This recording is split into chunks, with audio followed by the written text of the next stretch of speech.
So what we are going to do today is talk about the 144,000.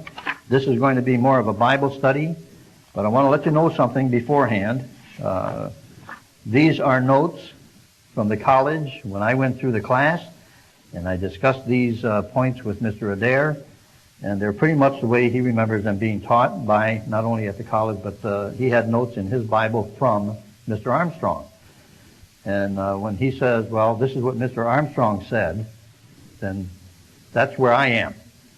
And I think we realize from past sermons and Bible studies here that from the book of Jude, which says that we need to hang on to the faith as it was once delivered, and that word faith in the book of Jude is defined as a body of beliefs, and we have a body of beliefs just as the Catholics would have a body of beliefs, and other church groups would have a body of beliefs. So do we. We have a body of beliefs, and that body that we're talking about that we want to hang on to, the body of beliefs is what was taught by Herbert W. Armstrong.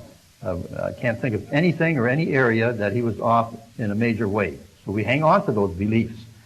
And as we read other parts of the New Testament, and I was reading in the book of Colossians just Friday, and there also it tells you to hang on to the traditions, hang on to the faith as it was once delivered. In the book of Thessalonians, we've been through that many times, Thessalonians chapter 2 and 3. And so that's where we are. Now this is prophecy. When we talk about the 144,000, this is prophecy. And what I'm going to present to you is so logical and simple to understand that it's difficult for me to perceive someone not following along with what we're going to talk about, because we're not going to go and rip apart Greek words and look into deep definitions. Though it is seemingly technical, it's only technical because we don't read it very often, and we don't look at it very often. But we're going to present it in a very simple way by reading what it says about the 144,000. And but I was going to say, if someone disagrees with this, it doesn't blow me out of the water, because it is prophecy, and many times we don't understand the end from the beginning simply because we have to read it. We have to study it, and many times we don't get the slant that God would put on it. And so if someone disagrees with me, I don't get bent out of shape over that. If you do disagree with me, please come up and tell me later what you disagree with. And if I am saying something that is not correct, then I want to know about that as well. But don't just say, well, I never heard that before. Tell me why you disagree with it. Now, this book of Revelation, we need to start with a little foundation. I was going to save this because I was going to go through the whole book of Revelation with you, verse by verse. I was going to save this, but I want to make a tape of this and send it off to Mr. Salyer. I did send one off before, but apparently it got lost in a circular file somewhere. But he wanted another one, so that's what we're doing today. This book, we need to understand some principles before we begin to read the book of Revelation. One of the principles is that, and all of these principles, by the way, can be found in our literature. If you go back and read about the book of Revelation unveiled at last and some of our other literature, you're going to find these points enumerated and explained. So we're not going to take the time today to explain these points. But one point is the period of tribulation, which the book covers, is 3.5 years long. I don't think anyone would disagree with that. Time, times, and half a time.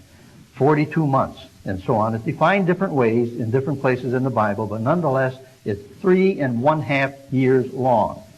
And the book of Revelation covers that period, 3.5 years long. That's point number one. Point number two, the last year of that 3.5 year period, the last year of that 3.5 year period is the day of the Lord. So technically you could say that the period of tribulation is 2.5 years long, and the day of the Lord is 1 year long. The total is 3.5 years.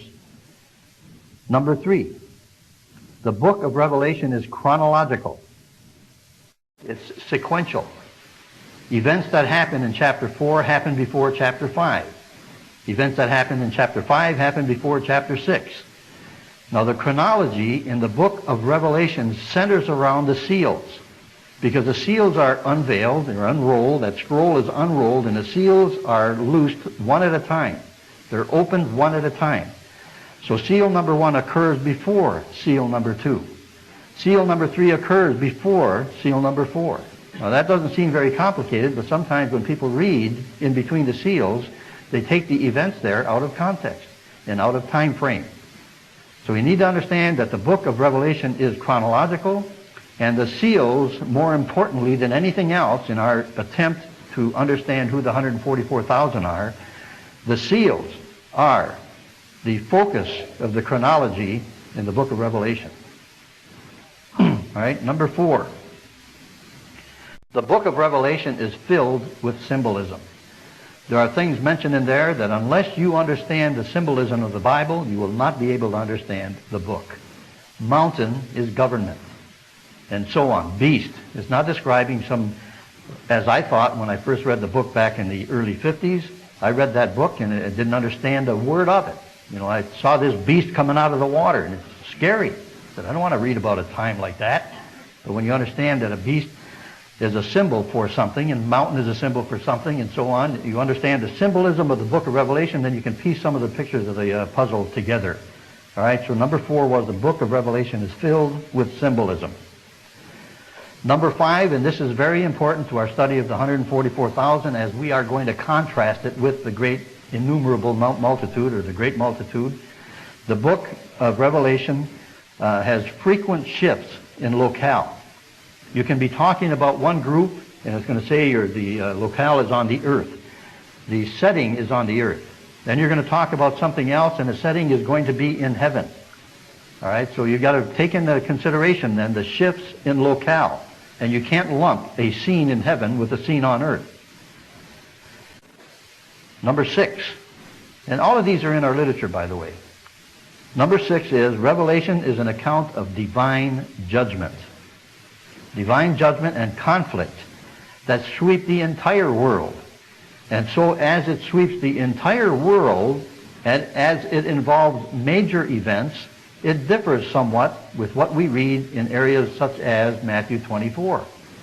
And we're going to state that a little bit as we go through and read the account. Matthew 24 talks about wars and rumors of wars, plural. But when we get to the book of Revelation and read about the 4 horsemen, we're talking about a major war that sweeps the entire world. World War III, we call it. So Revelation is a culmination of prophecy, a culmination of history, but it's an account of divine judgment and conflict, and it engulfs the entire world.